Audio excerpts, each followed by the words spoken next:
এরকম অসংখ্য স্কুল রয়েছে যে স্কুলগুলোতে একজন মাত্র শিক্ষক, আবার এমন স্কুলেরও সন্ধান পাওয়া যাচ্ছে যেখানে কোনো শিক্ষক নেই, শিক্ষাকর্মী শিক্ষকের দায়িত্ব পালন করছেন। চিফ পলিটিক্যাল এক্সিকিউটিভের নেতৃত্বাধীন সরকার এই বিপুল সংখ্যায় শূন্য পদের কোনো নিয়োগ করেননি, এবং যেটুকু নিয়োগ হয়েছে সেটুকু নিয়োগ দুর্নীতির কলঙ্কে কলঙ্কিত।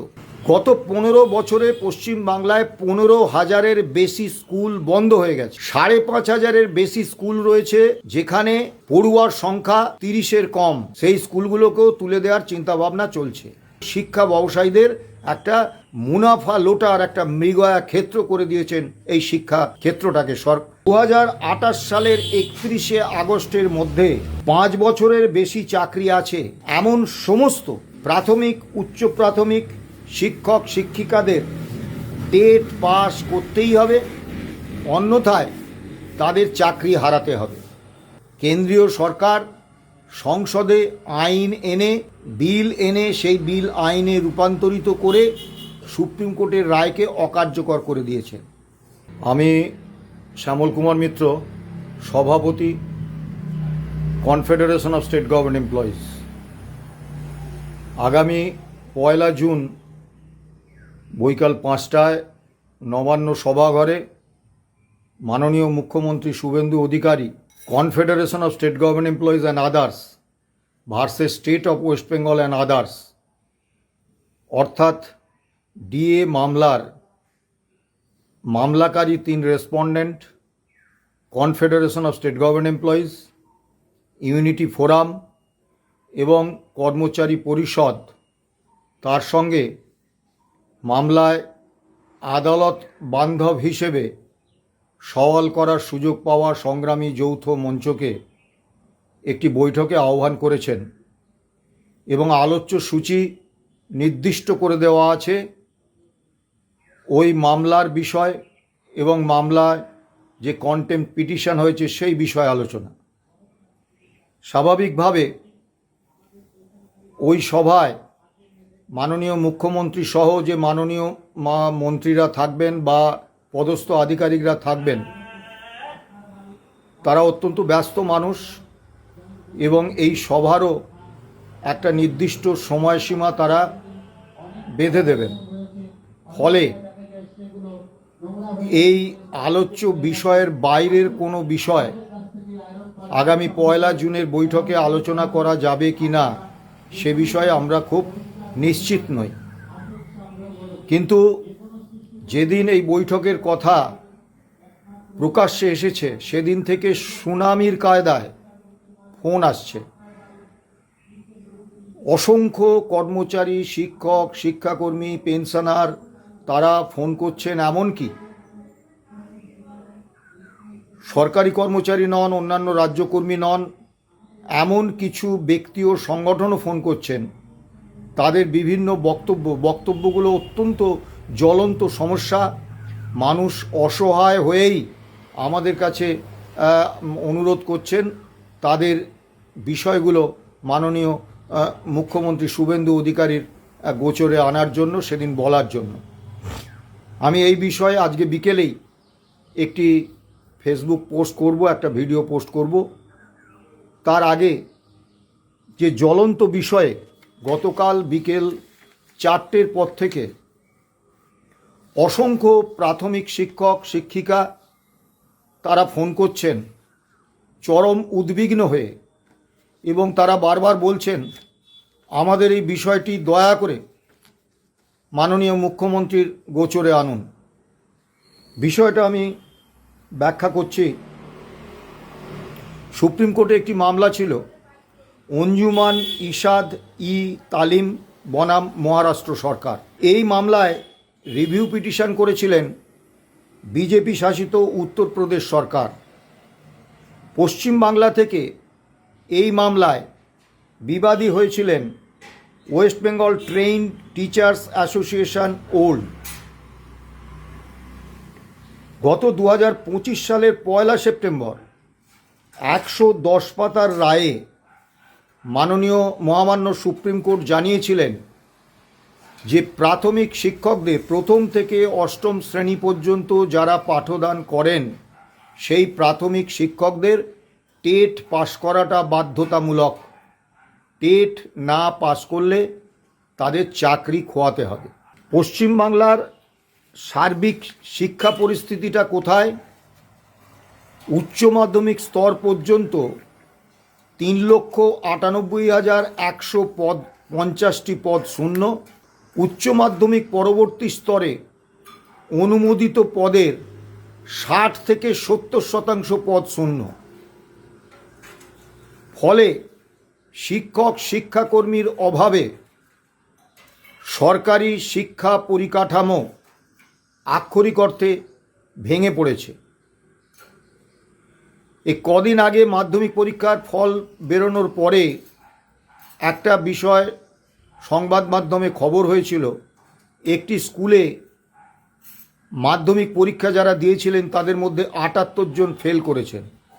কারণ অনুসন্ধান করতে গিয়ে দেখা গেল ওই বিদ্যালয়ে 4 জন শিক্ষক, তার মধ্যে 2 জন শিক্ষককে ব্যস্ত থাকতে হয় মিড ডে মিলের ব্যবস্থাপনা এবং ক্লারিক্যাল যে কাজ আছে সেগুলো করা, আর ডিআই অফিসে এসআই অফিসে নিয়মিত হাজিরা দেওয়া। ফলে তারা পঠন পাঠনের কাজটা করতে পারেন না।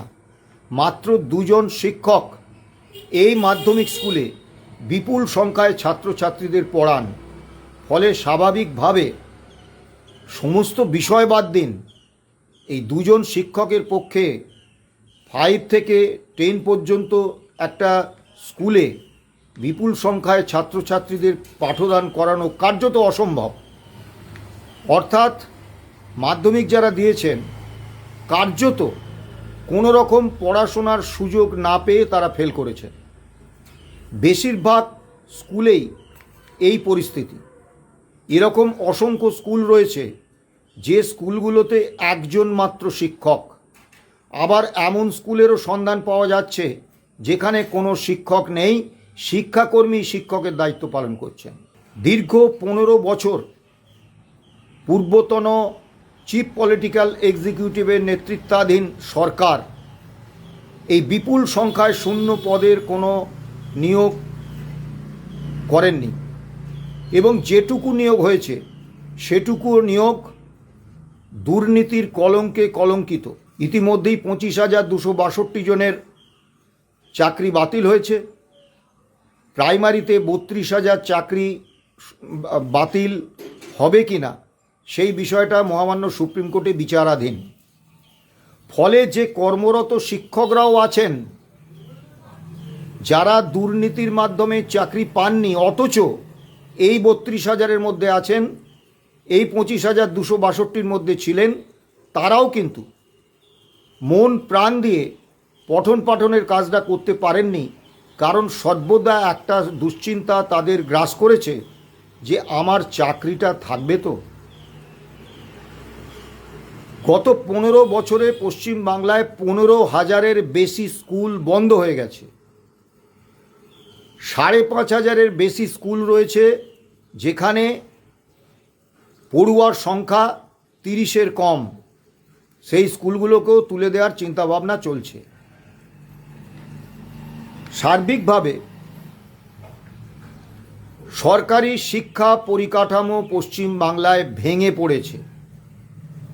নতুন সরকার এসেছেন, তারা যদি যুদ্ধকালীন তৎপরতায় এই বিপুল সংখ্যায় শিক্ষক শিক্ষাকর্মীর শূন্য পদ পূরণ করে এবং যে পরিকাঠামোহীনতায় ভুগছে সমস্ত স্কুলগুলো, কলেজগুলো, বিশ্ববিদ্যালয়, সেগুলোকে পরিকাঠামোর উন্নয়ন, পঠন পাঠন উপযোগী উন্নয়ন না করতে পারেন, তাহলে অদূর ভবিষ্যতে পশ্চিমবাংলায় সরকারি শিক্ষা পরিকাঠামো বলে আর কিছু থাকবে না।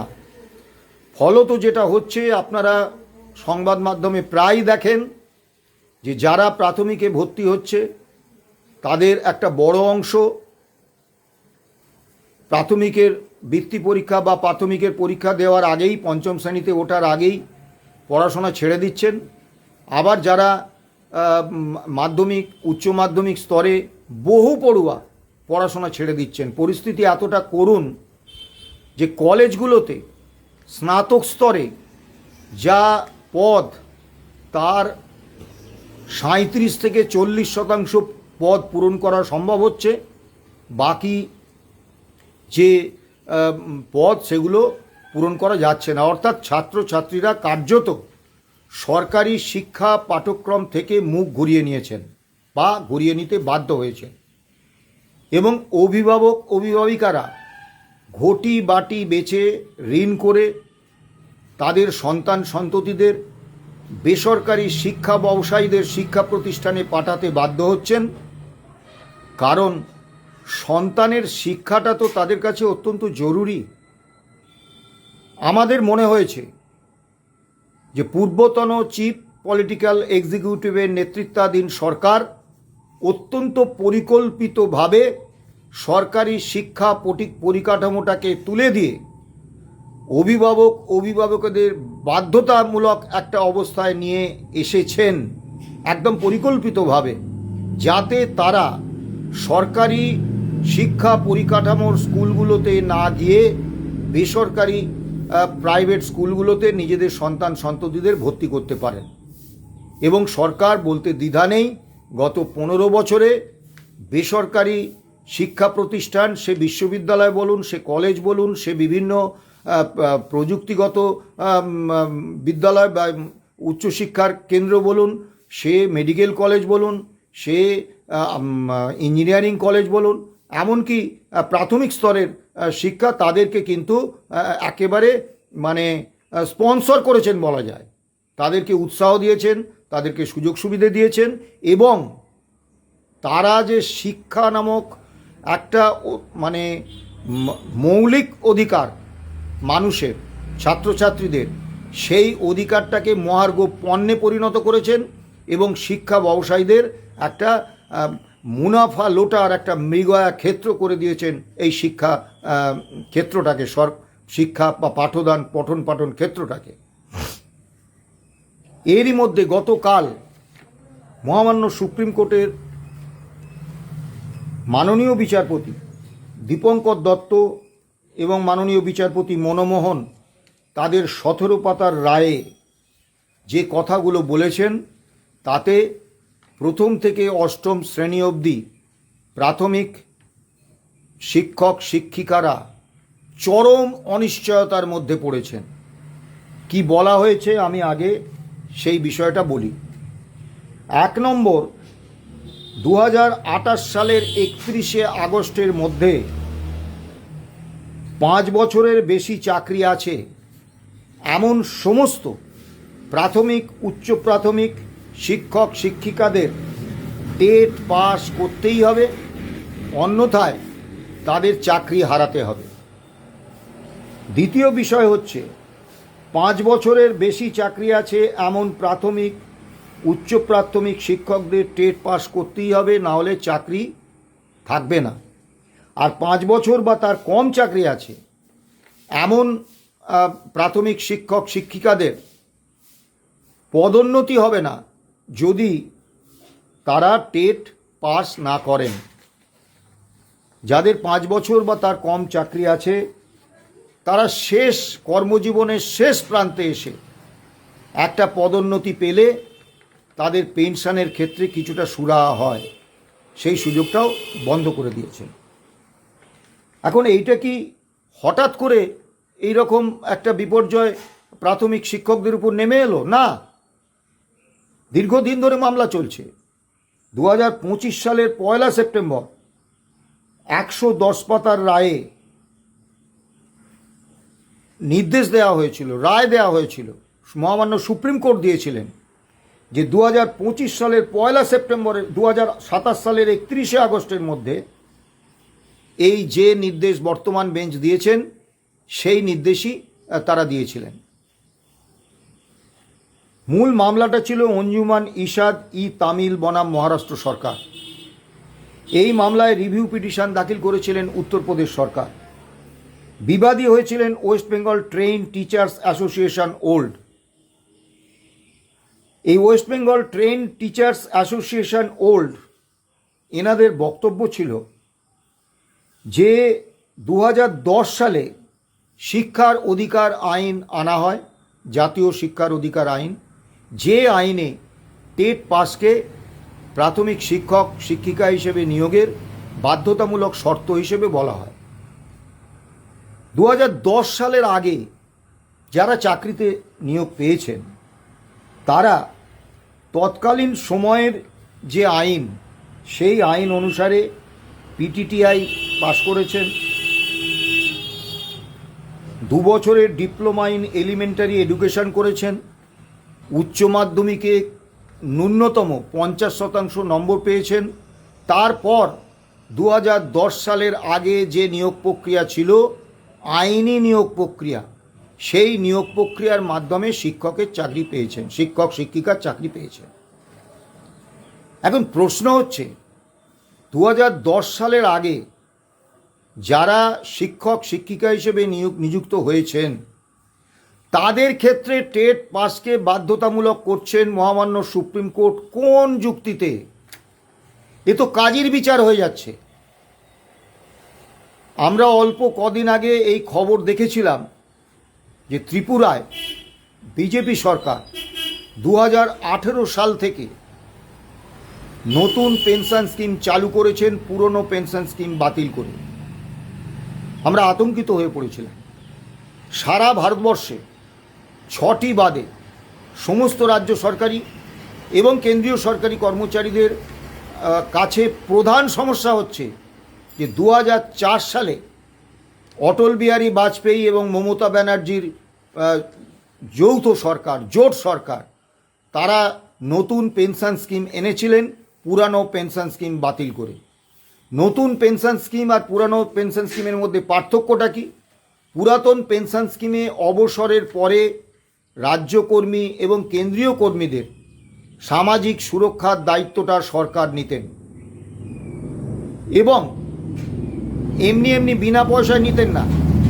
বেতন কাঠামো তৈরি করার সময় তাদের পেনশন বাবদ যে সামাজিক সুরক্ষা দিতে হবে, এই হিসেবটা মাথায় রেখেই কিন্তু বেতন কাঠামো তৈরি করা হতো এবং তাতে একজন অবসরপ্রাপ্ত রাজ্যকর্মী বা কেন্দ্রীয় কর্মী একটা নির্দিষ্ট পরিমাণ অর্থাঙ্কে পেনশন পেতেন। ডিএ বাড়লে মূল্যসূচক অনুসারে তাদের ডিয়ারনেস রিলিফ বাড়ত। ফলে তারা খুব প্রাচুর্যের মধ্যে থাকতে না পারলেও একটা আর্থিক নিশ্চয়তা ছিল যে এই পরিমাণ অর্থাঙ্কের একটা পেনশন তারা প্রতি মাসে পাবেন। নতুন পেনশন স্কিমে পেনশন ফান্ডের টাকাটা শেয়ার বাজারে খাটানোর সিদ্ধান্ত হয়েছে এবং তা কার্যকর হয়েছে এবং যারা, যে কমিটি, যে ট্রাস্ট এই শেয়ার বাজারে কর্মচারীদের টাকাটা খাটাবেন, সেই ট্রাস্ট তাদের যে সদস্য, তাতে কিন্তু রাজ্য কর্মী বা কেন্দ্রীয় কর্মীদের কোনো প্রতিনিধি নেই।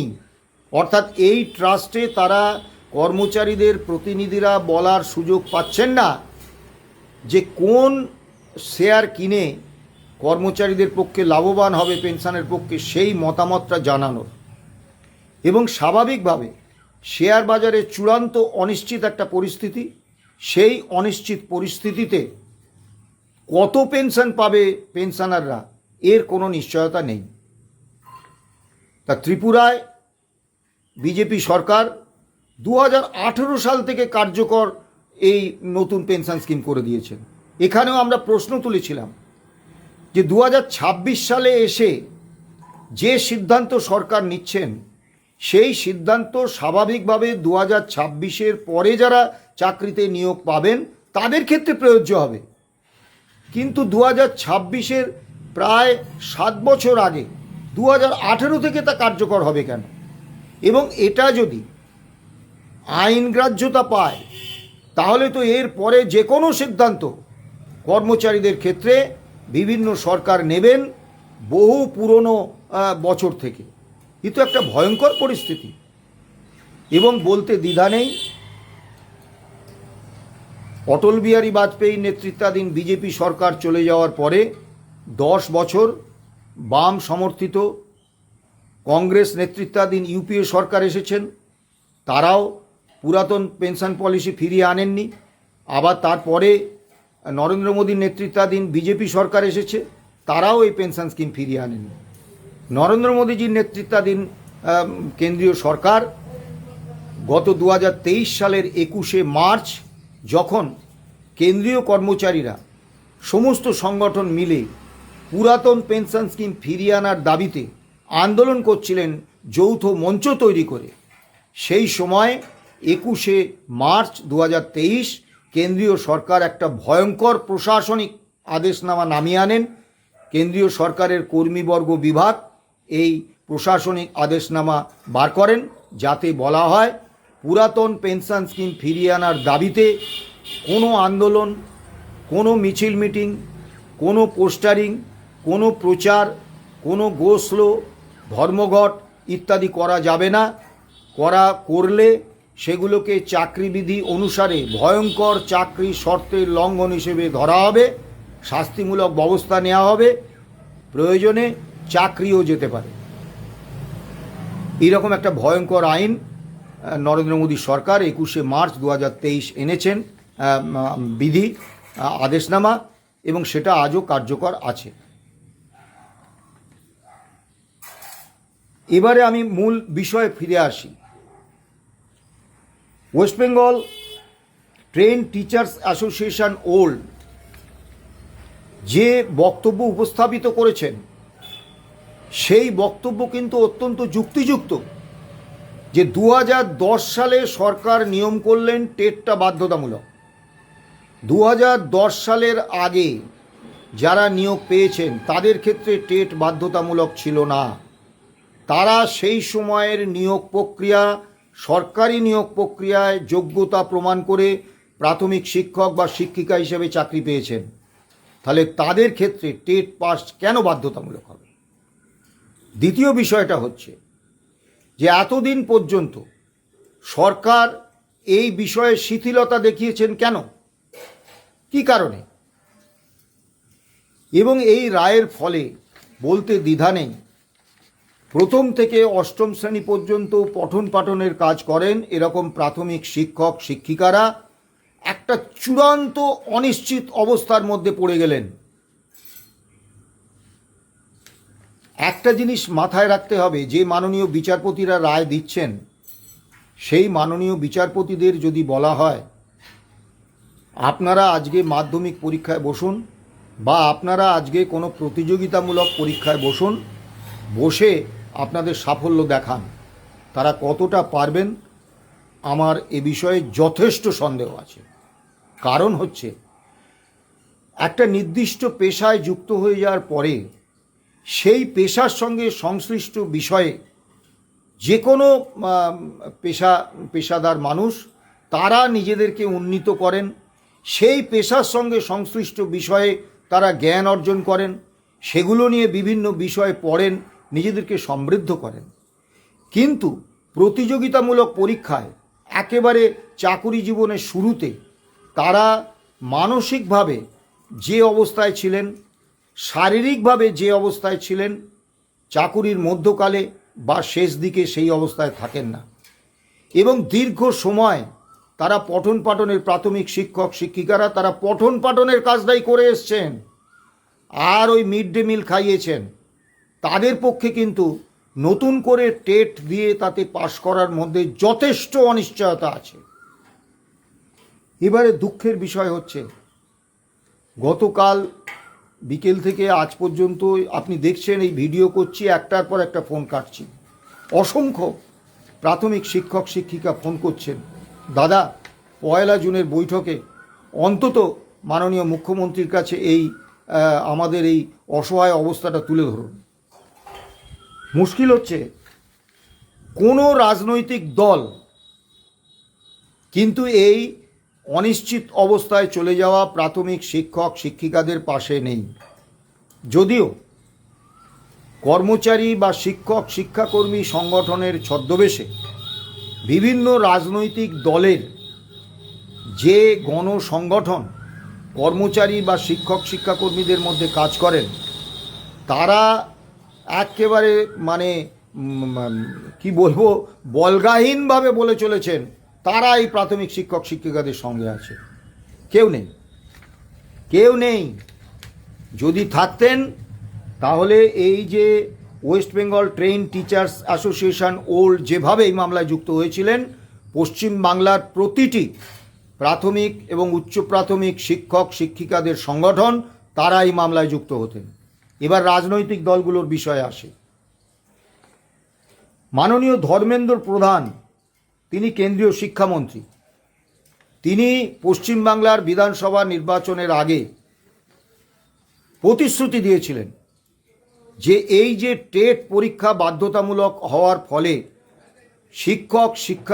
শিক্ষিকারা প্রাথমিক তারা যে অনিশ্চয়তার মধ্যে পড়ছেন সেটা তিনি জানেন এবং তিনি চেষ্টা করবেন তাদেরকে এই অনিশ্চিত অবস্থা থেকে উদ্ধার করার। সরকার তাদের পাশে আছে, অর্থাৎ কেন্দ্রীয় সরকার, এবং সরকার তাদের অবস্থাটা জানে, ব্যবস্থা নেবে।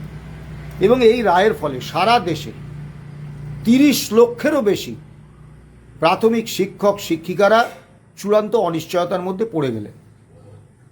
মজার ব্যাপার হচ্ছে, এই মাননীয় শিক্ষামন্ত্রী ধর্মেন্দ্র প্রধান তিনি যখন 2025 সালের 1 সেপ্টেম্বর 110 পাতার রায় হলো, তারপরে আজকে গতকালকের যে রায়, সেই রায় হওয়ার আগে পর্যন্ত যে বিরাট সময় পেলেন, সেই সময়ে কিন্তু এই টেটের বিষয়ে, টেট বাধ্যতামূলক হওয়ার বিষয়ে অর্ডিন্যান্স আনতে পারতেন। অর্ডিন্যান্স আনার জন্য কোনো দীর্ঘ সময়ের প্রয়োজন হয় না এবং পরবর্তীকালে এই অর্ডিন্যান্সকে আইনে রূপান্তরিত করতেই পারতেন। এবং মহামান্য সুপ্রিম কোর্টে এই মামলায় যুক্ত হয়ে এই যে অসহায় অনিশ্চিত অবস্থায় পড়ে যাওয়া প্রাথমিক শিক্ষক শিক্ষিকা, তাদের হয়ে কেন্দ্রীয় সরকার কিন্তু তাদের বক্তব্য রাখতেই পারতেন। তাহলে হয়তো মামলার রায়টা অন্যরকম হতো। মাননীয় ধর্মেন্দ্র প্রধান কিন্তু কিছু করেননি। আবার দেখুন, উত্তরপ্রদেশ সরকার এই মামলায় রিভিউ পিটিশন দাখিল করেছেন। অন্য কোনো রাজ্য সরকার, সে আপনি কংগ্রেস শাসিত বলুন, সে আপনি বাম শাসিত বলুন, সে আপনি অন্য কোনো রাজনৈতিক দল শাসিত বলুন, তারা কিন্তু এই মামলায় কোনো রিভিউ পিটিশনও করেননি এবং মামলায় যুক্তও হননি। অর্থাৎ তারা দূর থেকে মজা দেখেছে। এখন যে মাননীয় শিক্ষামন্ত্রী ধর্মেন্দ্র প্রধান নির্বাচনী প্রতিশ্রুতি দিয়ে প্রাথমিক শিক্ষক শিক্ষিকাদের আশ্বস্ত করেছিলেন, তিনি কিছুই করেননি, অথচ তার করার অনেক কিছু বিষয় ছিল। আমি তো আগেই বলেছি তিনি অর্ডিন্যান্স আনতে পারতেন, অর্ডিন্যান্সকে আইনে পরিণত করতে পারতেন, সেক্ষেত্রে সুপ্রিম কোর্টের কিছু বলার থাকতো না এবং এখনও তারা সুপ্রিম কোর্টে মামলায় যুক্ত হতে পারতেন, শিক্ষক শিক্ষাকর্মীদের পক্ষে তাদের বক্তব্য রাখতে পারতেন। তারা কিছু করেননি।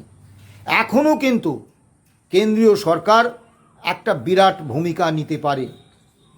তারা কিন্তু সংসদে আইন এনে সুপ্রিম কোর্টের এই রায়টাকে অকার্যকর করে দিতেই পারেন। শাহবানু মামলায় তৎকালীন কেন্দ্রীয় সরকার মহামান্য সুপ্রিম কোর্টের রায়ের বিপরীত অবস্থান নিয়ে আইন এনে কিন্তু শাহবানু মামলার রায় অকার্যকর করে দিয়েছেন। এরকম আরও একাধিক উদাহরণ আছে যেখানে কেন্দ্রীয় সরকার সংসদে আইন এনে, বিল এনে, সেই বিল আইনে রূপান্তরিত করে সুপ্রিম কোর্টের রায়কে অকার্যকর করে দিয়েছেন। আজও এখনও কিন্তু সেই সুযোগ কেন্দ্রের বিজেপি সরকার এবং ধর্মেন্দ্র প্রধান মাননীয় শিক্ষামন্ত্রী তার আছেন, কিন্তু তারা কতটা করবেন আমি জানি না। এ কথা বলতে দ্বিধা নেই। আমি আজকে অন্য বিষয় বললাম না, আজকের বিকেলের ভিডিও পোস্টে আমি বাকি সমস্ত বিষয়গুলো আমি বলবো। এই বিষয়টা অত্যন্ত গুরুত্বপূর্ণ, কারণ প্রাথমিক শিক্ষক শিক্ষিকাদের পেশাটাই বিপন্ন। তাদের চাকরিটা আগামী দিনে থাকবে কি থাকবে না, এই প্রশ্নটা উঠে গেছে। এর থেকে গুরুত্বপূর্ণ কিছু হতে পারে না। আমি জানি না যে আগামী দিনে প্রাথমিক শিক্ষক শিক্ষিকাদের কি হবে। কিন্তু আমি কেন্দ্রীয় সরকারের কাছে আবেদন রাখবো, দয়া করে আপনারা এখনই অর্ডিন্যান্স জারি করুন এবং নতুন বিল আনুন সংসদে, সেই বিল এনে এই সুপ্রিম কোর্টের রায়টাকে অকার্যকর করে দিন। যে মাননীয় বিচারপতিরা রায় দিয়েছেন তারা একটু দয়া বা অনুকম্পা দেখিয়েছেন সংবিধানের 142 নম্বর ধারাকে অনুসরণ করে। আগের 125 পাতার রায়ে 2025 সালের 1 সেপ্টেম্বর সেখানে বলা হয়েছিল যে এই 2025 সালের 1 সেপ্টেম্বর সেখানে বলা হয়েছিল যে টেট পাস করতে হবে 2027 সালের 31 আগস্টের মধ্যে, না হলে চাকরি চলে যাবে। তো এই মাননীয় বিচারপতিরা যে 17 পাতার রায় দিয়েছেন সেখানে একটু দয়াপরবশ হয়ে বলেছেন না, ওই সময়সীমাটা ন্যাচারাল জাস্টিসের স্বার্থে 2028 সালের 31 আগস্ট পর্যন্ত বাড়িয়ে দেওয়া হলো সংবিধানের 142 নম্বর ধারা অনুসারে। ন্যাচারাল জাস্টিস কি হলো? মাননীয় বিচারপতিরা রায় দিয়েছেন, মহামান্য সুপ্রিম কোর্টের রায়। মহামান্য সুপ্রিম কোর্ট কি একবার এইসব প্রাথমিক শিক্ষক শিক্ষিকাদের জায়গায় নিজেদের কল্পনা করে এই রায়টা দিয়েছেন? প্রথম কথা, এটা একেবারে কাজের বিচার হয়েছে। কোনো যুক্তিতে 2010 সালে জাতীয় শিক্ষার অধিকার আইন লাগু হওয়ার আগে পর্যন্ত যারা নির্দিষ্ট তৎকালীন সময়ের আইনিভাবে বৈধ নিয়োগ প্রক্রিয়ার মাধ্যমে নিয়োগ পেয়েছেন সেই সব প্রাথমিক শিক্ষক শিক্ষিকাদের ক্ষেত্রে এই টেট পাস বাধ্যতামূলক, এই আইন লাগু করা যায় না। এটা মানে যে কোনো যুক্তিতে মহামান্য সুপ্রিম কোর্ট রায় দিতেই পারেন, কিন্তু সেটা ভুল, সেটা ভুল, সেটা ভুল। দ্বিতীয়, যারা 2010 সালের পরে 2026 পর্যন্ত নিযুক্ত হয়েছে, এতদিন পর্যন্ত কেন কেন্দ্র বা রাজ্য সরকারগুলো একেবারে স্পষ্ট যদি এটাকে বাধ্যতামূলকই করতে হয়, নিয়োগের ক্ষেত্রে এই বাধ্যতামূলক শর্ত মেনে নিয়োগ করেননি? তাহলে সেই সরকারগুলোর কি শাস্তির বিধান মহামান্য সুপ্রিম কোর্ট করলেন? এই মুহূর্তে দাঁড়িয়ে আমি প্রাথমিক শিক্ষক শিক্ষিকাদের নিশ্চিত কোনো আশ্বাস দিতে পারবো না, কারণ 1 জুনের বৈঠক একেবারে এজেন্ডা ভিত্তিক। সেই এজেন্ডা ভিত্তিক বৈঠক, সেখানে বর্তমান যে ডিএ অর্থাৎ 42% ডিএতে আমরা পিছিয়ে, এই বিষয়টা উল্লেখ করা যাবে কি আমি জানি না। যদি করা যায়, যদি করা সম্ভব হয়, আমরা নিশ্চয়ই আমাদের সংগঠনের পক্ষ থেকে এই অসহায় অবস্থা আমরা মাননীয় মুখ্যমন্ত্রীর কাছে তুলে ধরব। কতটা পারবো কথা দিতে পারছি না, কারণ আলোচনাটা এজেন্ডা ভিত্তিক এবং সময়সীমা একেবারে নির্দিষ্ট করে দেয়া। দ্বিতীয় একটা বিষয় বলবো, সমস্ত শিক্ষক শিক্ষাকর্মী সংগঠন এবং অন্যান্য সমস্ত রাজ্যকর্মী সংগঠন একযোগে আন্দোলন শুরু করুন। আন্দোলন ছাড়া বাঁচার দ্বিতীয় কোনো রাস্তা নেই। আজকে প্রাথমিক শিক্ষক শিক্ষাকর্মীদের উপর এই অনিশ্চয়তাটা নেমে এসছে ভেবে, অষ্টম শ্রেণীর পরে যারা পাঠদান করেন সেই সব শিক্ষক শিক্ষাকর্মীরা যদি ভেবে নেন যে ওদের তো হয়েছে, আমাদের তো নয়, আমরা কেন বাবু রাজরোষে পড়তে যাব, আন্দোলন করব, ভুল ভাবছেন। আগামী দিনে যে আপনাদের ক্ষেত্রে এই রকম কোনো একটা টেটের ব্যবস্থা করে আপনাদেরকেও অনিশ্চিত অবস্থার মধ্যে ফেলে দেওয়া হবে না, তার কোনো যুক্তি নেই। এবং এই অসহায় মানুষগুলো, এই অসহায় প্রাথমিক শিক্ষক শিক্ষিকারা, তারা নিজেদের জোরে যতটা আন্দোলন করতে পারবে, আমরা সবাই যদি তাদের পাশে গিয়ে দাঁড়াই, তারা নিশ্চিতভাবে অনেক বড় আন্দোলন করতে পারবেন, যে আন্দোলনে সরকারের দৃষ্টি আকর্ষণ করা যাবে এবং সুপ্রিম কোর্টের এই রায়কে অকার্যকর করার জন্য কেন্দ্রীয় সরকার নতুন অর্ডিন্যান্স আনবেন এবং সেই অর্ডিন্যান্সকে আইনে রূপান্তরিত করবেন। প্রাথমিক শিক্ষক শিক্ষিকাদের বলবো, আমি পেশায় প্রাথমিক শিক্ষক নই, কিন্তু আপনাদের এই যন্ত্রণা, আপনাদের এই অনিশ্চয়তা আমি অন্তরে অন্তরে অনুভব করি। আমি আবারও বলছি, যদি এজেন্ডা ভিত্তিক 1 জুনের ওই বৈঠকে মাননীয় মুখ্যমন্ত্রীর গোচরে এই বিষয়টা আনা সম্ভব হয়, আমরা নিশ্চয়ই আনব। কিন্তু আমরা বলবো যে সমস্ত রকম মতভেদ ভুলে ঐক্যবদ্ধভাবে এই দাবিতে আন্দোলন গড়ে তুলুন। এটা কিন্তু একটা ভয়ঙ্কর অবস্থা। এই অবস্থা থেকে মুক্তি পেতে হলে আমাদের সঙ্ঘবদ্ধ হতেই হবে। ভালো থাকবেন, সুস্থ থাকবেন।